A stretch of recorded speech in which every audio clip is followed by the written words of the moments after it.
오늘은 끌려 나온 믿음이라도 라는 제목으로 말씀을 나누고자 합니다. 한번 따라해 보세요. 끌려 나온 믿음이라도.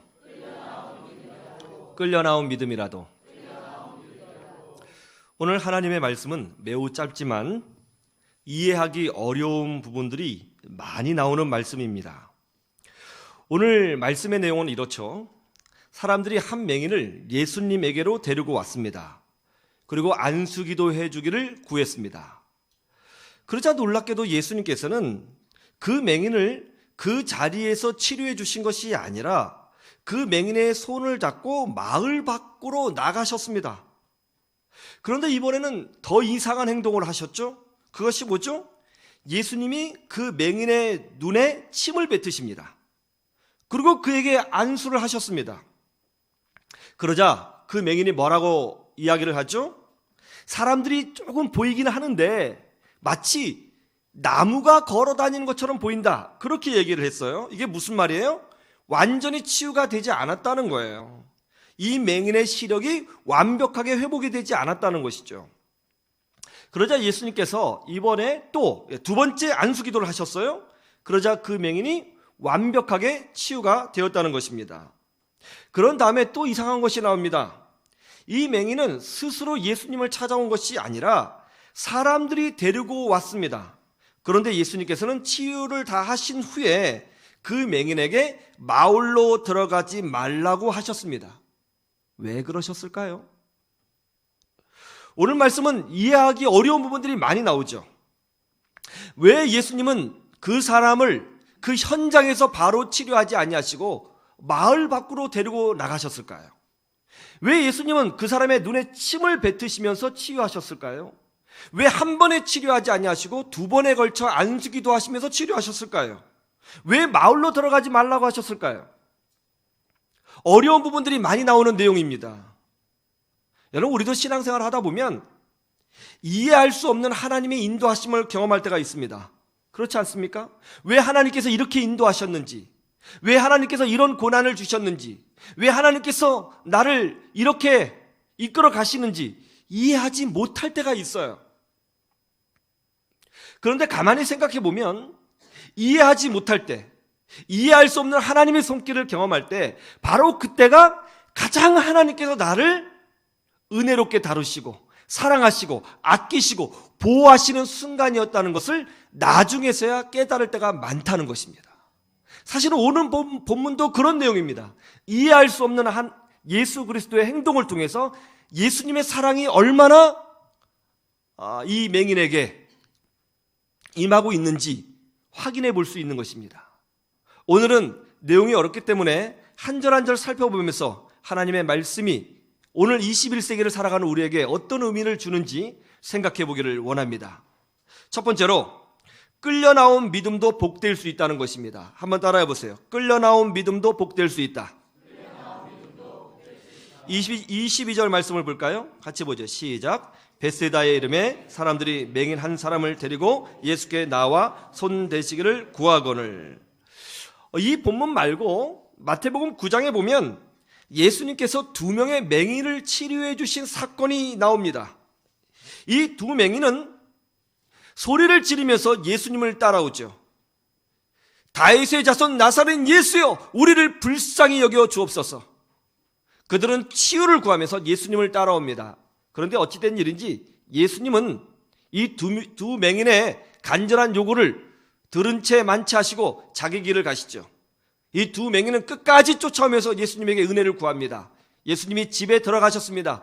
그 집까지 쫓아와서 은혜를 구했습니다. 그런데 오늘 마가복음에 나온 이 맹인은 좀 다릅니다. 이 맹인은 자기 발로 예수님을 찾아온 것이 아닙니다. 사람들이 이 맹인을 예수님에게로 데려왔어요. 스스로 온 것이 아니라 누군가의 손에 이끌려 나온 것입니다. 정확하게 말하면 끌려 나온 겁니다. 물론 이 사람이 앞을 보지 못하니까 사람들이 데리고 왔다 이렇게 생각할 수도 있어요. 그런데 말이죠, 오늘 본문을 가만히 보면 독특한 것이 있어요. 그게 뭐죠? 이 맹인이 예수님 앞에 섰을 때에 안수기도를 요청한 것이 바로 맹인 자신이 아니라 이 맹인을 데리고 온 사람들이었다는 거예요. 이 맹인은 앞을 보지 못하는 것이지 말을 못하는 건 아니거든요. 자기 입으로 충분히 저를 고쳐주세요 라고 말할 수 있어요. 그런데 이 맹인은 그런 말을 하지 않습니다. 주변 사람들이 말을 해주는 거예요. 예수님 앞에 왔어요. 그러나 예수님에게 은혜를 구하지 않습니다. 그러니까 주변 사람들이 말을 해주는 거예요. 이 사람 눈 좀 고쳐주십시오. 안수기도 해주세요. 대신 말해주는 거예요. 이걸 통해서 우리가 뭐를 알 수 있죠? 이 맹인은 예수님에 대하여 확신이 없는 사람이에요. 원래는 이 자리에 오지 않으려고 했던 것 같습니다. 쉽게 말하면 사람들에게 끌려서 나온 거죠. 그런데 어떤 일이 벌어졌어요? 예수님은 그 사람의 손을 잡고 마을 밖으로 데리고 나가서 그 사람을 치유해 주셨다는 것입니다. 이것이 무슨 의미입니까? 끌려 나온 믿음도 복될 수 있다는 거예요. 물론 마태복음 9장에서 나온 두 맹인과 같이 열정적인 믿음, 간절한 믿음, 포기하지 않는 믿음이면 훨씬 더 좋겠죠. 그러나 말이죠, 때로는 끌려 나온 믿음도 복될 수 있다는 것입니다. 우리 중에는 원래는 교회에 오기 싫은데 억지로 아내의 손에 끌려서 교회에 나온 사람도 있을 겁니다. 또 부모님 때문에 억지로 가정의 평화를 위해서 예배를 드리는 사람도 있을 겁니다. 누가 보면 참 의미 없는 신앙처럼 보일 거예요. 그런데 말이죠, 하나님은 그렇게 끌려 나온 사람의 신앙을 통해서라도 은혜를 베풀어 주신다는 것입니다. 여러분, 마가복음 15장 21절 한번 보세요. 마가복음 15장 21절. 마가복음 15장 21절.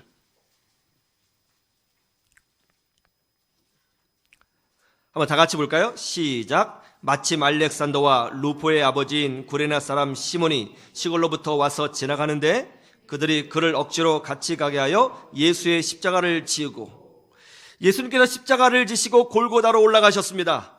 그런데 피를 많이 흘리셨어요. 이 무거운 십자가를 홀로 지고 골고다에 올라가기가 힘드셨던 모양입니다. 쓰러지셨어요. 예수님이 일어나지 못하십니다.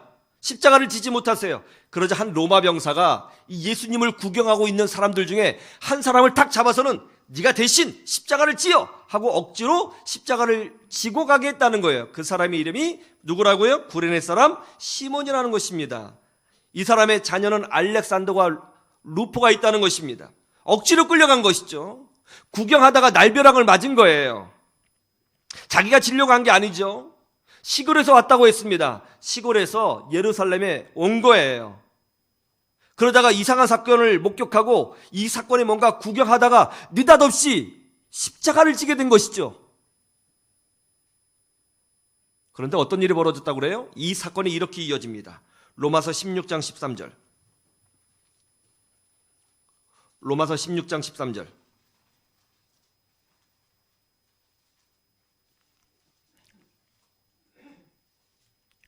로마서 16장 13절. 같이 보죠. 시작. 주 안에서 택하심을 입은 루포와 그의 어머니에게 문하라라. 그의 어머니는 곧 내 어머니니라.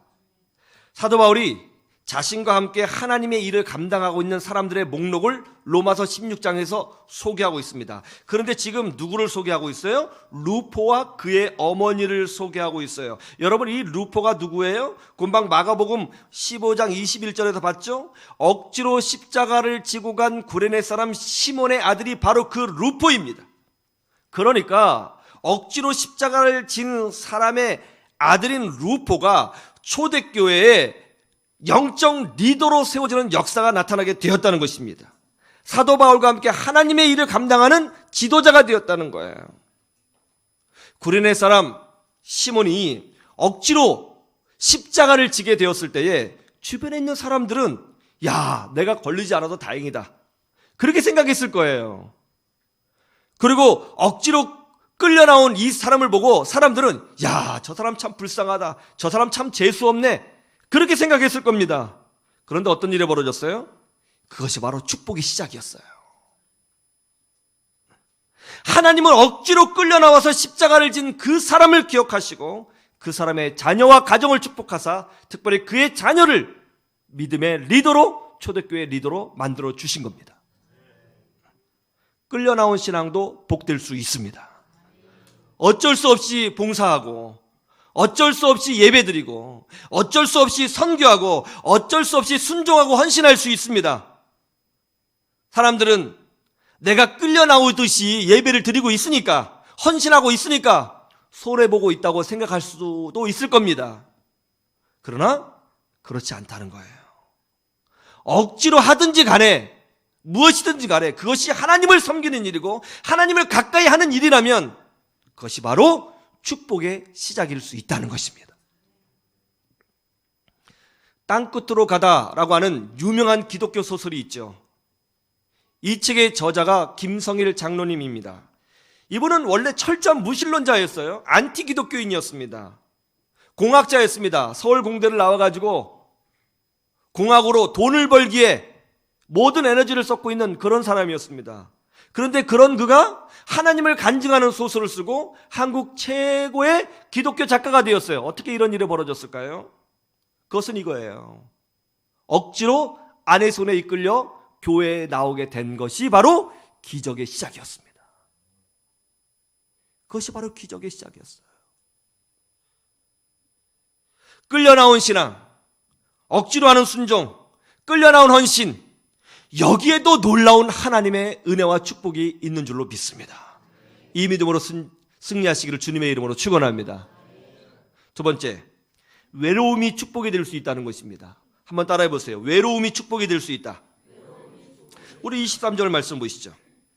같이 볼까요? 시작. 예수께서 맹인의 손을 붙잡으시고 마을 밖으로 데리고 나가사 눈에 침을 뱉으시며 그에게 안수하시고 무엇이 보이느냐 물으시니, 왜 예수님께서 맹인을 그 자리에서 바로 치료하지 아니하시고 마을 밖으로 데리고 가셨을까요? 그 답이 바로 여기 있습니다. 예수께서 맹인의 손을 붙잡으시고,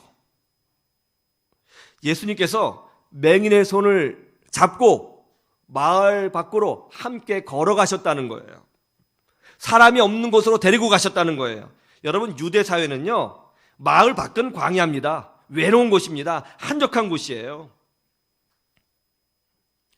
예수님이 맹인의 손을 잡고 함께 걸어가실 때에 어떤 일이 벌어졌을까요? 대화가 있었겠죠. 맹인이 예수님에게 분명히 물었을 겁니다. 주님, 지금 저를 어디로 데리고 가시는 겁니까? 아니, 지금 무슨 일이 있는 겁니까? 제가 정말 치유받을 수 있는 것입니까? 사람들이 그러던데 예수님은 맹인도 고칠 수 있다면서요. 정말 그 말이 사실입니까? 이런 수많은 대화들이 오고 갔을 거예요.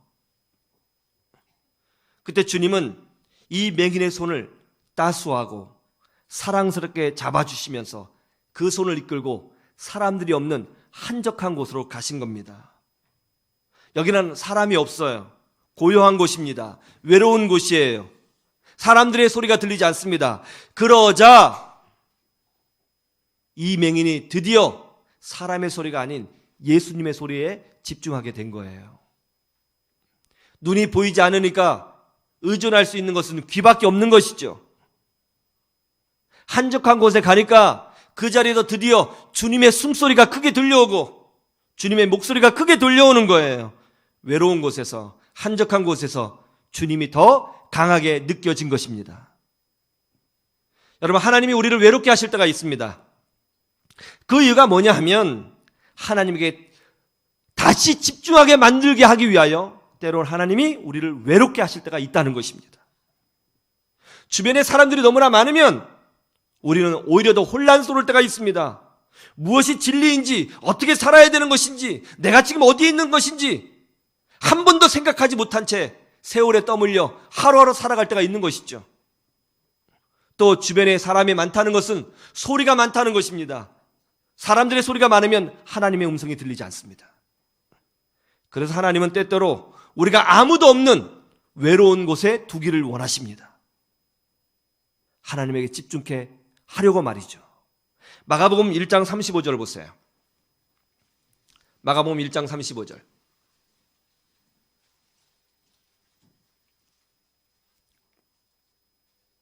함께 봅시다. 시작. 새벽 아직도 밝기 전에 예수께서 일어나 나가 한적한 곳으로 가사 거기서 기도하시더니, 예수님은 한적한 곳에 나가 기도하기를 즐거워하셨어요. 왜 그러셨을까요? 하나님을 더 깊이 묵상할 수 있기 때문에 그런 것이죠. 누가복음 5장 16절을 보세요. 누가복음 5장 16절.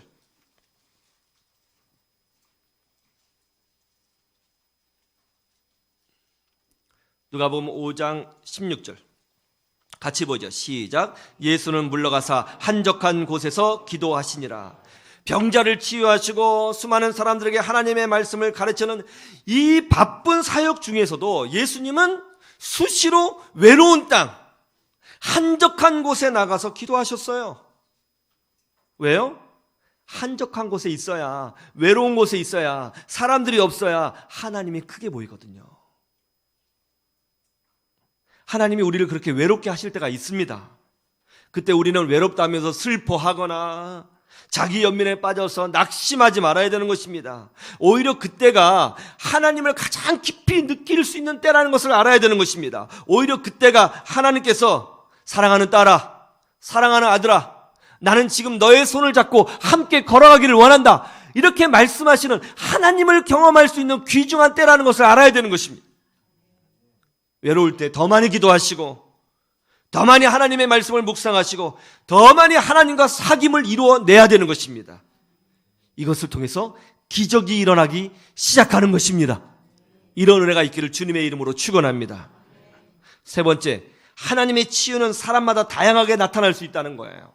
한번 따라해 보세요. 하나님의 치유는 사람마다 다양하게 나타날 수 있다. 25절 말씀 보시죠. 마가복음 다시 25절 같이 볼까요? 시작. 이에 그 눈에 다시 안수하심에 그가 주목하여 보더니 나아가서 모든 것을 밝히 보는지라.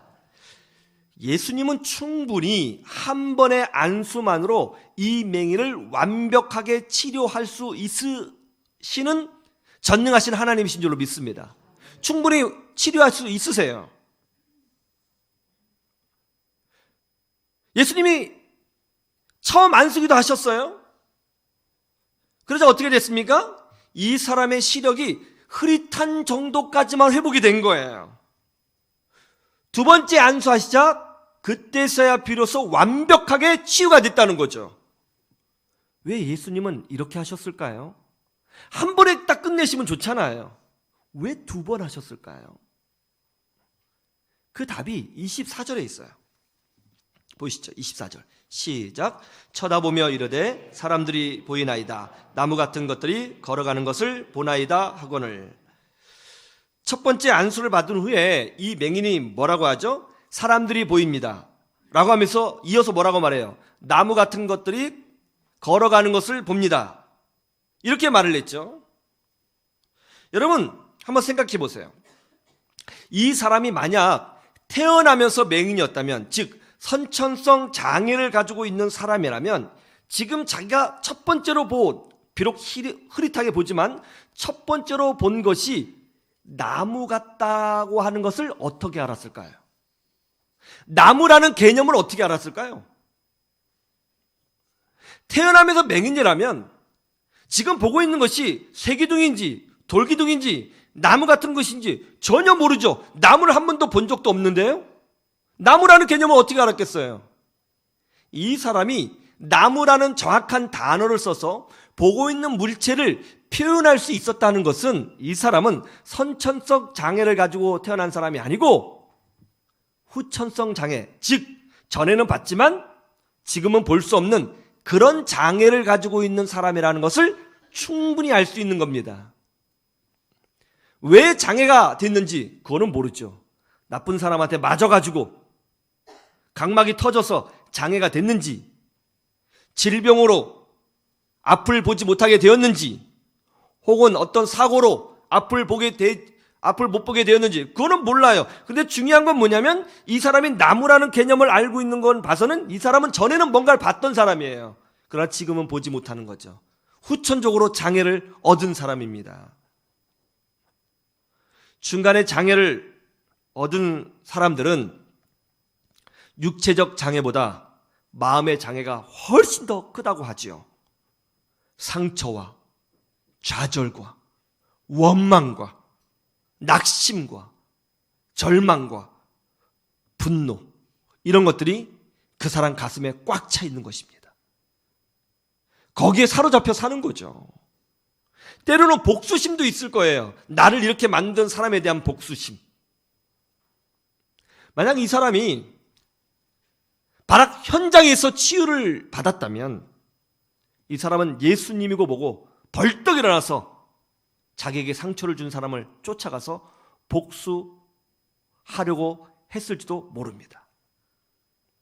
그러나 한 번이 아니라 조금씩 치유를 경험하면서 이 사람은 그 치유를 위하여 예수님을 더 깊이 생각하게 되고 드디어 예수님께 간구하게 되고 그러면서 변화가 일어나게 된 것입니다.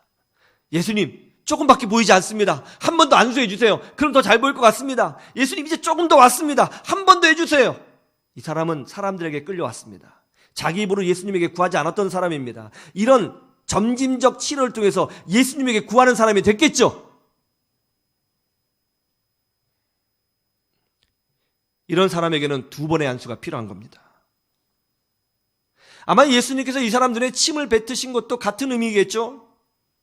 예수님에게 집중케 하려고 그렇게 하신 거죠. 자기 눈에 집중케 하려고 그렇게 한 것이죠. 마음에 끌려가는 것이 아니라, 마음의 분노와 마음의 섭섭함에 끌려가는 것이 아니라 자신의 상황과 그리스도에게 집중케 하려고 그렇게 하신 거죠.